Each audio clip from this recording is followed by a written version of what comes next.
Mais qu'est-ce que c'est que ce bordel? Zverev qui choque complètement après avoir eu 2 balles de match, Tsitsipas qui explose physiquement face à Basilashvili. On est au challenger de Mouilleron captif ou comment ça se passe? C'est quoi la tronche de ces demi-finales? Retour dans cette vidéo sur ces quarts de finale très surprenants la nuit dernière, mes pronostics également en fin de vidéo sur les demi-finales. Mettez-vous à l'aise, on attaque juste après ça.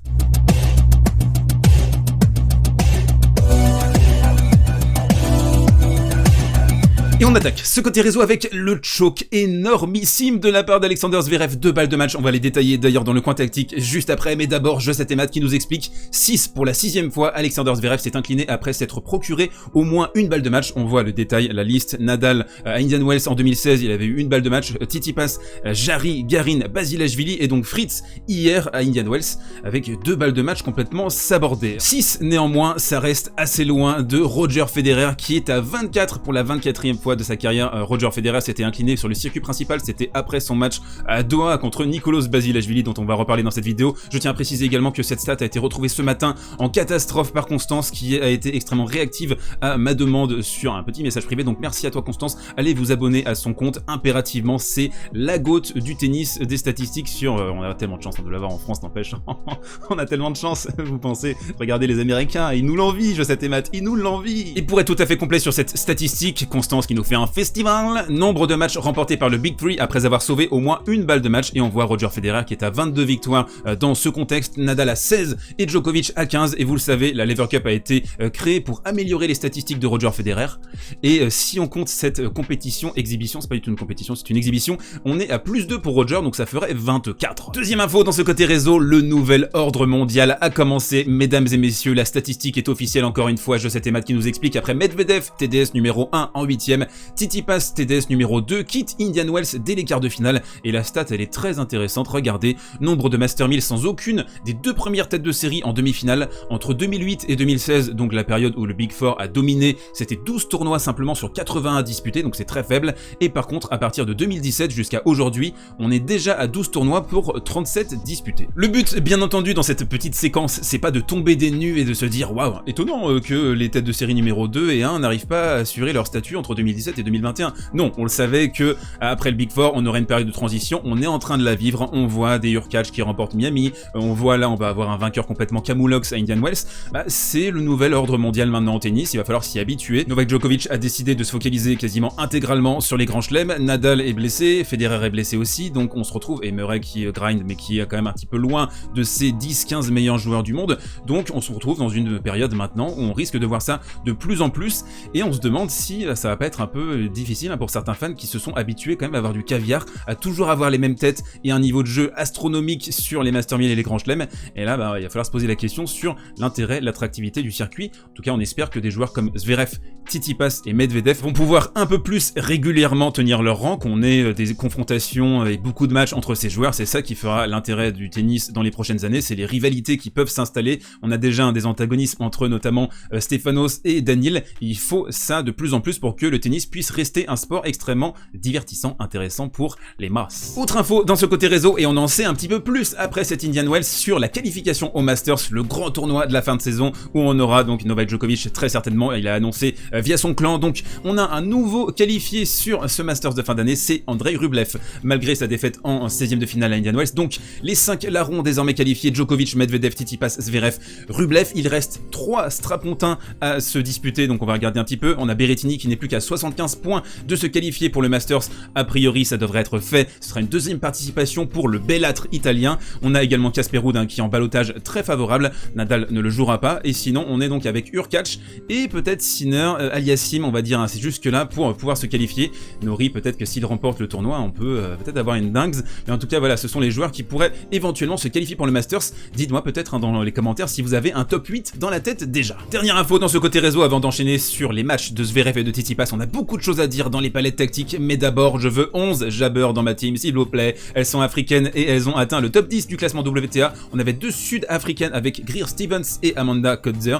il y a fort longtemps désormais, et là on voit 11 jabbeurs qui est dans le top 10, c'est une joueuse qui est absolument merveilleuse, mangez-en vraiment, si vous connaissez mal, si vous regardez pas trop le circuit WTA, vous ratez quelque chose, c'est une joueuse qui a une main absolument magnifique, qui a un toucher, qui a une façon de jouer qui est vraiment resplendissante je trouve sur un court de tennis, c'est un kiff en fait de la regarder jouer, donc allez-y, allez-y, hein, si vous tombez sur cette joueuse d'ici la fin de la saison, mangez-en, c'est un pur régal. Et on enchaîne avec le coin tactique, on va prendre les matchs les uns après les autres, on va commencer avec le Tsitsipas Basilashvili, et déjà un premier truc à vous montrer, c'est deuxième balle ici de Stefano Tsitsipas, il va envoyer un cachou à 206 km/h, il va faire une double faute bien sûr, et ça c'est symptomatique clairement de son état de nervosité, de fatigue, on sent qu'il était complètement à bout Stefano Tsitsipas après ses victoires homériques contre Alex de Minaur et également contre Fabio Fognini sur les 2 tours précédents, il avait également battu Pedro Martinez sur son entrée en lice, en tout cas un Tsitsipas qui était fourbu, fatigué, et ça clairement c'est symptomatique d'un mec qui est un peu perdu sa lucidité. Deuxième élément à déplorer dans la performance de Stefano Tsitsipas, ça a été sa passivité, et notamment sur les retours de service, je trouve il a pas été assez tranchant, performant, ici on le voit, il anticipe un service sur son revers, c'est forcément les joueurs qui le target sur ce côté là, donc il se décale en coup droit, et il va envoyer une attaque très moyenne au milieu du court, plutôt que d'essayer de faire le point immédiatement et d'envoyer un tuyau d'arrosage ici droit devant, non il va faire une balle un peu molle, et du coup il a un petit peu amplifié les qualités de Basilashvili qui sont des punchs dans tous les sens, c'est un peu lui qui fait les coups gagnants et les fautes d'une manière générale, et donc il y a Stefanos encore une fois, cette passivité là qui l'a payé extrêmement cher sur cette rencontre. Donc nous avons cette passivité, nous avons cette nervosité également, mais je pense que le plus grand problème pour Stefanos dans cette rencontre, ça a été le manque de sensations physiques. On sait, il a été malade ces derniers jours, il a vraiment puisé dans ses ressources pour battre de Minaur sur le match précédent, Fognini également, et là on a vu ici sur les reprises de direction, sur les changements d'appui, ça a été très laborieux de la part de Stefanos, il s'est même bloqué la cheville à un moment donné, il est tombé en faisant d'ailleurs un point gagnant, Basilashvili qui a arrêté de jouer soudainement, et donc on a vu un Stefanos qui a été un peu en bout de piste, et c'est aussi ce qu'on a vu avec Daniil, c'est aussi dans une moindre mesure ce qu'on a vu avec Zverev sur son match contre Fritz, c'est-à-dire que les mecs sont bouillis, on est en octobre 2021, ils ont beaucoup enchaîné, il y a les bulles, il y a les JO qui sont intervenus entre Wimbledon et l'US Open, ça a été difficile de récupérer,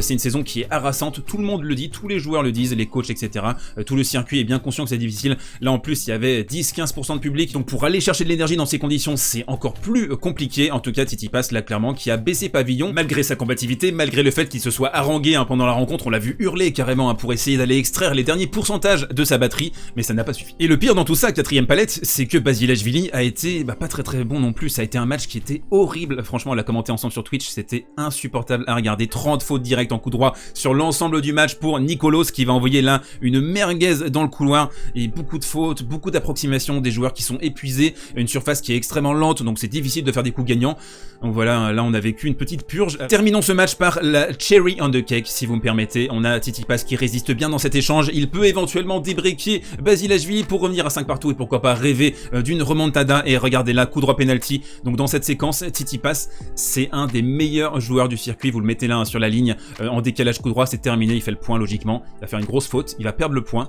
et il va se retrouver dans une situation où il va laisser Basilashvili remporter la partie, ça c'est clairement le point où tu te dis, bon Stefanos là, rentre chez toi, prends 10 jours de pause, joue à la PlayStation, détends-toi au maximum et tu nous reviendras quand tu seras frais à Vienne d'ici 10 jours. Et on enchaîne avec le deuxième match de la nuit entre Alexander Zverev et Taylor Fritz, le choke ultime de la part d'Alexander Zverev. Alors d'abord, un petit point sur Fritz qui est un joueur assez remarquable je trouve sur ce tournoi, il a réussi notamment à partir du deuxième set à avancer un petit peu dans le court, 1 mètre, et ça vous savez ça fait la différence, là on voit un set symptomatique du deuxième et du troisième set avec un Z qui décroche un peu, qui a 1m50, 2 mètres, et Fritz qui a cette qualité, cette capacité d'envoyer des missiles dans tous les sens, des coups gagnants grâce à, regardez la vitesse de son poignet, ça va extrêmement vite, c'est très délié ici, il va envoyer une merguez droit devant, ça va faire le point. Donc ça, ce sont les qualités de Fritz, mais je pense que vous êtes là pour voir ce qui s'est passé sur ces balles de match, et on va faire un examen de la première balle de match. Donc d'abord ici, on est sur le service de Fritz, il y a 5-2 pour Zverev, et on se retrouve dans une situation où Zverev fait un contre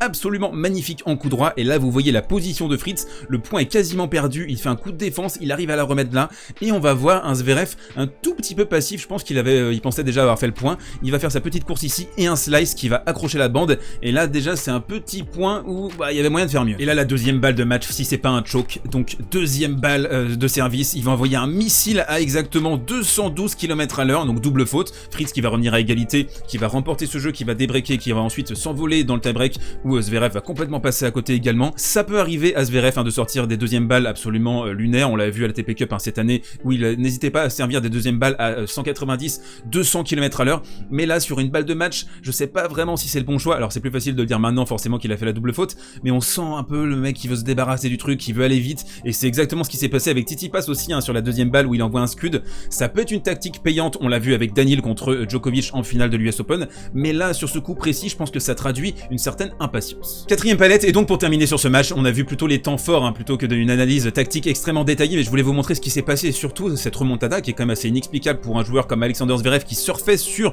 une dynamique extrêmement positive. Ce qui s'est passé, voilà, c'est un peu de fatigue, pas réussir à fermer la porte, et un peu d'impatience comme on l'a expliqué dans la palette précédente, et à contrario, on a vu un Fritz qui a pris sa chance, qui a été extrêmement dynamique sur la dernière partie de la rencontre. En fait, il a fini en sprint, là où Zverev a fini un peu claudiquant, et là donc on voit, il va enchaîner les accélérations en coup droit, enfoncer au maximum Zverev avec sa punchitude, et Fritz, victoire surprenante, mais victoire méritée sur donc son finish, et il retrouvera Basilashvili en demi-finale. D'ailleurs, c'est les pronostics immédiatement des demi là maintenant. Et on enchaîne avec la reco du jour, les demi-finales d'Indian Wells, c'est pour ce soir, pincez-vous parce que regardez la tronche des affiches, Dimitrov face à Cameron Norrie et Fritz face à Basilashvili. On commence avec la première opposition, donc Norrie qui est l'homme en forme, qui jouera pour sa 50e victoire cette saison. On a une seule confrontation entre les deux hommes, c'était à Miami un peu plus tôt cette année, et on avait eu 7-5, 7-5 pour Norrie. Alors dans ce match, je vais observer particulièrement la séquence slice de Dimitrov sur le coup droit de gaucher de Norrie, parce qu'il va pas trouver le revers adverse cette fois-ci.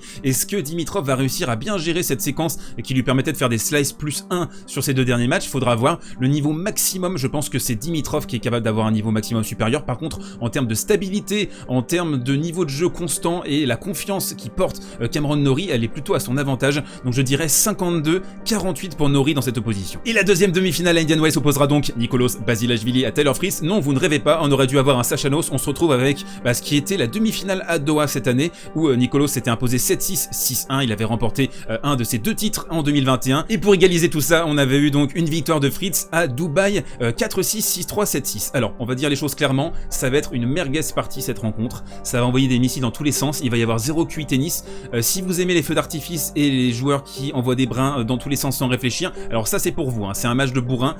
Sinon, si vous aimez les côtés un peu plus tactiques, fins, techniques, je vous conseille plutôt l'autre demi un petit peu avant. Mais que dire, hein, sinon que c'est celui qui gardera la balle dans le court le plus qui remportera la partie. J'ai envie de mettre une toute petite pièce sur Fritz, j'ai l'impression qu'il est capable de mieux tenir quand même son tennis que Basilashvili qui a fait un match, il faut dire, immonde contre Tsitsipas, même s'il a réussi à l'emporter. Donc on va dire Fritz à 55, Basilashvili à 45 en termes d'équilibre. Voilà, c'est tout pour aujourd'hui. Si ce digest vous a plu, n'hésitez pas à le pousser, le partager, le commenter, et on se retrouve demain pour de nouvelles aventures. D'ici là, portez-vous bien, prenez soin de vous et mangez du sable.